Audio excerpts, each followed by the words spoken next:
तर 22 तारखेच्या सोहळ्याच्या पार्श्वभूमीवर अयोध्येच्या कानाकोपऱ्यात जोरदार तयारी सुरू आहे। मंदिर परिसरात हजारो टन फुलांनी परिसर सजवण्यात येतोय।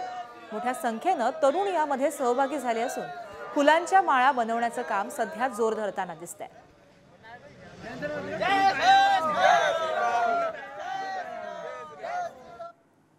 राम मंदिर प्राणप्रतिष्ठा सोहळ्याच्या निमित्तानं शिर्डीतील राहुरीत 108 कुंड अति महारुद्र यज्ञ सोहळ्याचं आयोजन करण्यात आलं।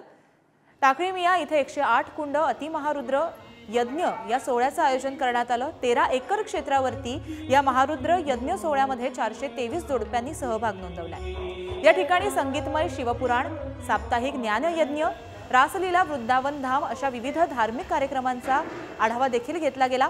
या ठिकाणी येणाऱ्या भाविकांसाठी 24 तास भंडारा देखील चालवला जात असून देशभरातून 13 आखाड्यांमधील साधू तसंच पुरोहितांच्या साक्षीनं रामलल्लाच्या प्राणप्रतिष्ठा सोहळ्याच्या निमित्तानं मोठ्या प्रमाणात तयारी दिसते आहे।